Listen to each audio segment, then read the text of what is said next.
You're all under hypnosis. I guess they're not really explaining it effectively, so this is what I want to do. These are just almost, I mean, the belief system filtering process is so fast and so automatic that it's almost like your autonomic nervous system. It's a lot of it will occur in the brainstem itself, and it's called efferent suppression, and there's a coordination of this. And you don't need to sit here and learn brain physiology, but I want you to understand that very basic part because it's important, okay? So remember, there are things right in front of your face that you are literally covering up just like your blind spot, and you have gotten proof that your brain can do that with your blind spot. You follow what I'm saying? That dot is there, and you're not seeing it. And it's the lack, and it's not white. Do it on a black piece of paper with a white dot. It'll cover it up with black. It'll take whatever's surrounding it, even complex patterns, and fill it in. Do you understand that? Well, you can be hypnotized to do the same stuff. Literally, people. So you're going to see, what am I going to show you here? There's a picture of George Bush. And when you see what's on his face for yourself, you're going to be like, what? Okay, I didn't see that. But once I show you where it is, now you know what to look for. And this is why I'm a target, because I can break hypnosis. You're going to see it. And now the quality's not very good on the video, but those pictures are available. Just look under Google Image. That's where I got them, so you can get them there too. And you're going to see, unfortunately, David Icke and Alex Jones both have these cues and commands all over them, just like everybody else. Now, I don't really know what that means. Part of me wonders, is this just some sort of algorithm in a computer that puts it on everything? Because I've not seen live pictures. You know what I mean? Like a photo picture on paper that I've held of David Icke or Alex Jones. But these certainly have them. And those pictures got them right off their website. So just in case it's something funky with my computer, like some sort of NSA-loaded spyware to put these subliminal commands, because I know Microsoft Windows has stuff like that. In case they put that stuff on my computer to put into every picture. And I explain more of this on my other upload. I don't want to go too long here. I'm going to lose people. You're just not going to pay attention anymore. You need to see it for yourself. So this is not me coming out and saying, hey, everybody, I'm showing you the world. What I'm saying is, hey, this is something I've noticed. There are a lot of other people that I've, collaborated with in person that can see the same things. So what I need to do is get this information out, and it's so crucial that people look at pictures for themselves, the same pictures, and see the same things. Why? Because there are certain, you can project.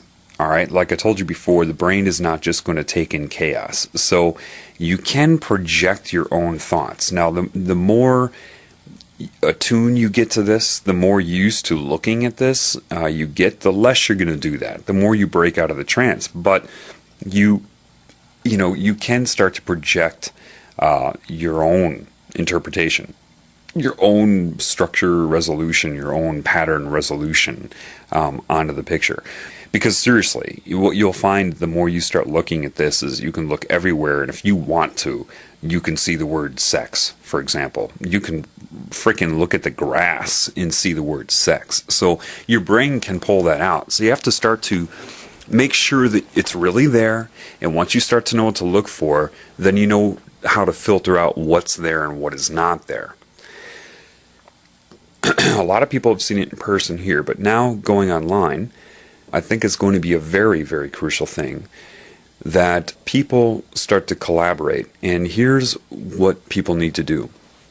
It would be more credible if, say, a bunch of people happen to look at the same picture without talking to each other, right? And identify the same subliminal messages before they talk to each other. so as not to influence each other and say, hey, this word is right here, go look at this, and then influence. Now, some of them are so obvious that it doesn't matter if you do it or not, but I think to be valid, to make sure people really know what they're looking at, the more samples we get of people saying, look, I found this, and if they start popping up and different people who don't know each other are starting to see the same thing, then to me, that's credible. Okay? And that's very important because the brain does do this. It does project, like I told you before. But that's their veil, you see. They can always say that. They can always refute the argument of subliminal messages.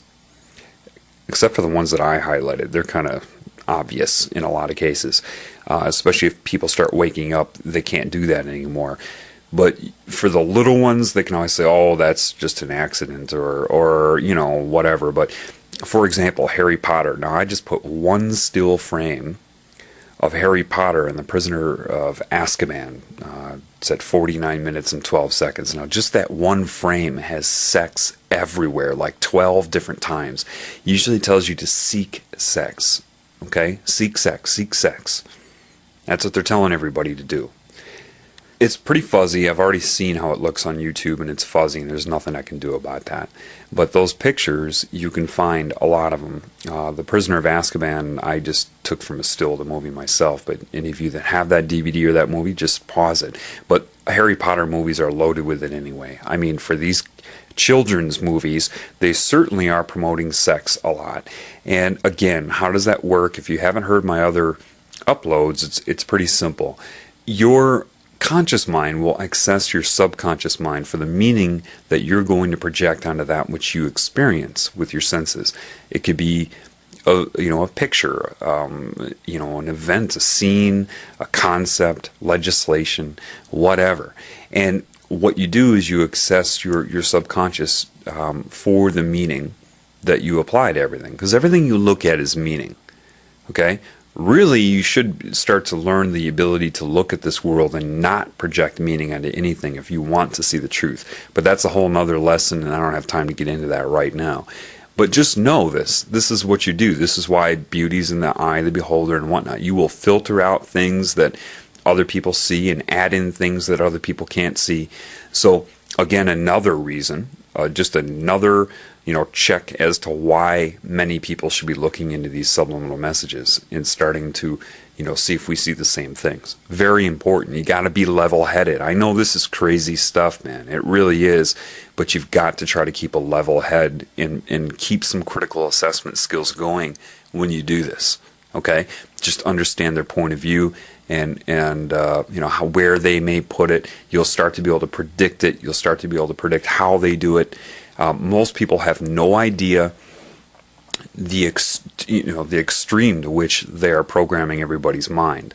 The ignorant people will say, oh, well, they taught us that in graphic arts in college. No, sorry, they didn't teach you this. Okay? And anybody that says they do know this and they're fine with it, they know that they're programming people in the way that I'm going to show you, and they're okay with it. Well, you make up your own mind on that one. The thing with Bono, the video went a little bit longer because I really needed to establish why they're doing to Bono what they're doing. And you're going to see this. I couldn't believe it. I had to verify it with many different people because I'm like, am I seeing things? What is this? Is this Michael Jackson all over again? What is this? Except Bono's not as weird as Michael Jackson, so it was more abrupt when I saw this. But wait till you see what's on Bono's face on the cover of Rolling Stone 2005. It blew me away. And that one, you can go right online and get that picture and see it for yourself. And so I needed to really establish what a lot of people probably missed with U2 and Bono. That will be pretty self-evident in the video that I've made. So take a look. Make sure, again, stay level-headed. Verify the images that I'm showing you. See, you're not going to learn anything if you just look at what I show you and say, oh, that's it. Okay? This is what I'm trying to stop. You can't teach a student or somebody or anybody to learn just by getting them to, submit to your opinion. So it's very important that